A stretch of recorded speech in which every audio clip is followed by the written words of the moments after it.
This is one of the funnier stories that I've heard recently. I went to lunch yesterday with this dude. He's done so many crazy things. I went to lunch with him here in Wrocław in Poland.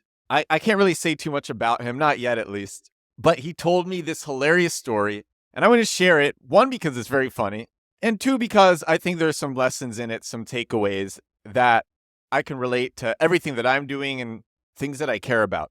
Here are the takeaways just off the top of my head right now. One, it's people are full of it, which is why I like the building mentality more than the networking mentality, even though I'm a very good networker. I think most meetings are a waste of time. And if you are a good marketer, your time is way better spent doing marketing. And I use the show to teach people how to be great marketers like I am. Because my time, even though I'm a good networker, my time, I believe, is better spent doing marketing. So number one lesson is people are just full of it.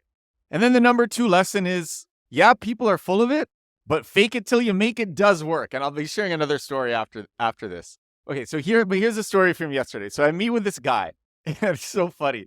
He tells me this is his story. This is his story. A woman comes over to his apartment from Tinder, and they sleep together. Then she comes over a bunch more times, and they just see each other a bunch more times. This woman is married, and this guy has no idea.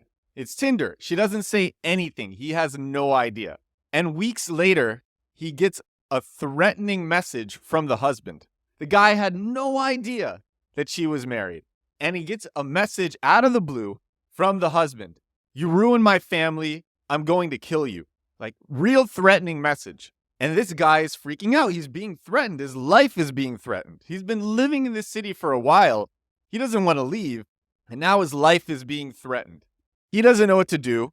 And he asks a friend. And his friend is a chapter president. So crazy. A chapter president of a big gang in North America.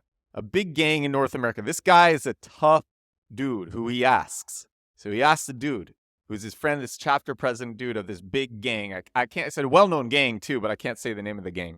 And he says, I'm being threatened. My life is being threatened. What should I do? And the guy goes, keep on saying, where are you? Let's meet. And this guy's like, that's crazy. Why would I do that?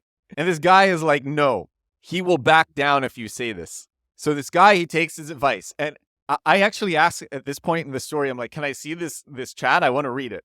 So I read this myself. I am sharing this. I read the WhatsApp chat myself. And the guy goes, you ruined my family. I'm going to kill you. And this guy goes, where are you? Let's meet. And instead of saying, the guy who threatened this guy who I met with, instead of saying where he was, he just kept on throwing more insults. And this guy kept responding with, where are you? Let's meet. Where are you? Let's meet. And then eventually what happened was they started talking beyond the where are you? Let's meet. The guy didn't actually want to meet. He didn't want to do anything. He was threatening the guy. This is so funny. Sad, but also kind of funny. And so this husband explains what happened. And now it's clear to the guy that the husband doesn't actually want to meet. And he's really sad. This guy explains to the husband, listen, I'm sorry, I had no idea. And eventually, after talking and talking and talking, the guy goes, look, dude, I feel terrible. Let me take you out. We'll go out. We'll have drinks. We'll have a good time. And the guy actually comes out. The husband comes out. So the husband, who was this engineer from Belarus, he ended up divorcing his wife because she cheated on him with this guy. But this guy and the husband, the engineer, they had this great night out. They got really drunk together. And basically, as thank you for being so cool about it, I'm not even kidding. The husband gives this guy that I met with his wedding band. Basically, thank you for being like so cool about it and for exposing this behavior, because I don't want to be married to somebody who is cheating on me. That was the thought of the husband who was being cheated on. I'm going to say this story one more time, a lot more succinctly. I actually wrote it down. This guy tells me a crazy story. He slept with some Belarusian woman from Tinder. She turned out to be married and didn't tell him. The husband found out and threatened him. He asked his friend, who's a chapter president of this gang, for advice. He took the chapter president's advice and responded to the husband, where are you? Let's meet. Over and over again. With everything the husband said, he would repeat, where are you? Let's meet. I read the text message exchange. He told me all these guys who threaten people are full of it. This husband certainly was. He was an engineer and was devastated by his wife. He felt bad for the husband, so they ended up going out drinking together and had a great time. The husband divorced his cheating wife and gave his wedding band to this guy.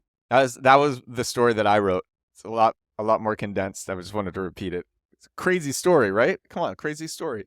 And yeah, the two takeaways. People are full of it, and faking it until you make it works. This guy that I met with, he faked it. And this guy who was threatening him, the husband who was threatening him, backed down. But also, the husband who was threatening him was also full of it. A lot of people ask me, why did you leave New York City for Wrocław in Poland? I get asked that so often.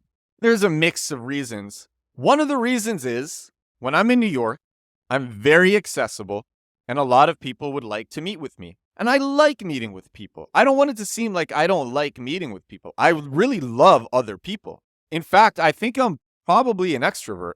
I get energized meeting with other people. But the reality is, most of these meetings lead to nothing, and I'm building something huge. With everything that I'm doing, I'm building something huge, and my time is better spent doing SEO, making videos, making this podcast, optimizing pages on my website, doing link building, managing people, thinking of product iterations. And it's sad. It's sad for me. The truth is, I just don't have as much time to meet with people as I would like. And the reality is, most of those meetings go nowhere. I have met with some very top people in New York. 2 summers ago, I met with the CEO of one of the biggest record labels. We went to lunch together. That meeting yielded nothing. And it's cool because, like, when I meet one-on-one with people, I can tell them, yeah, I met with this guy, and it sounds good. It's like a flex. But I think making and building something big is the ultimate flex. And it's far more meaningful. And it's what I have a lot of fun with. Yesterday, I had my best SEO rankings as of late for my personal website, edwardsturm.com. I've been working on link building for this website, improving bottom of funnel SEO pages, doing all sorts of SEO, and I got my best week yet. That is fulfilling to me.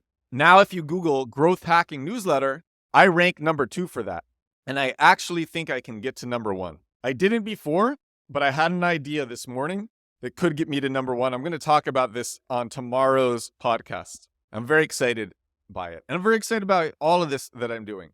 And so I wanted to use this episode 198 of The Edward Show, to share this story because it's an entertaining story and to talk about some of the takeaways that I got from this story. Oh, and fake it till you make it. I promised a second story. I've shared this on the podcast before. This is from 2012. I take my friend Brett. I say to Brett, you seem like the type of person who should be famous. We use Craigslist. We get 2 bodyguards, all these fake paparazzi, a fake publicist, and a fake assistant. Brett dresses up. He puts on makeup. 2012. He looks like a Hollywood celebrity. We walk through Times Square. We create the fake celebrity genre. This is a well-known prank now. In fact, I just came across it on TikTok. People do this all the time now. Right after us, people copied us. They did the fake Justin Bieber walks through Times Square. Fake Obama walks through Times Square. The one that I came across on TikTok, they also walked through Times Square. We were the first people to do this. And we faked it, and we stopped traffic. The crowds were so big. We put this on YouTube. You can just Google fake celebrity pranks New York City Brett Cohen. See that video. It has almost 7 million views. And at the time, this was one of the first really viral social experiment type stunts on YouTube. And some of the biggest TV shows in the United States wanted to have us on. We went on Good Morning America and The Today Show. We were flown out to LA to be on a daytime NBC show. And we almost got a TV show of our own. The core of that lesson is fake it until you make it. And actually, we really almost made it. We almost got our own TV show and became famous through faking it. But going back to the story with this guy and the husband, he faked it and the threat stopped coming.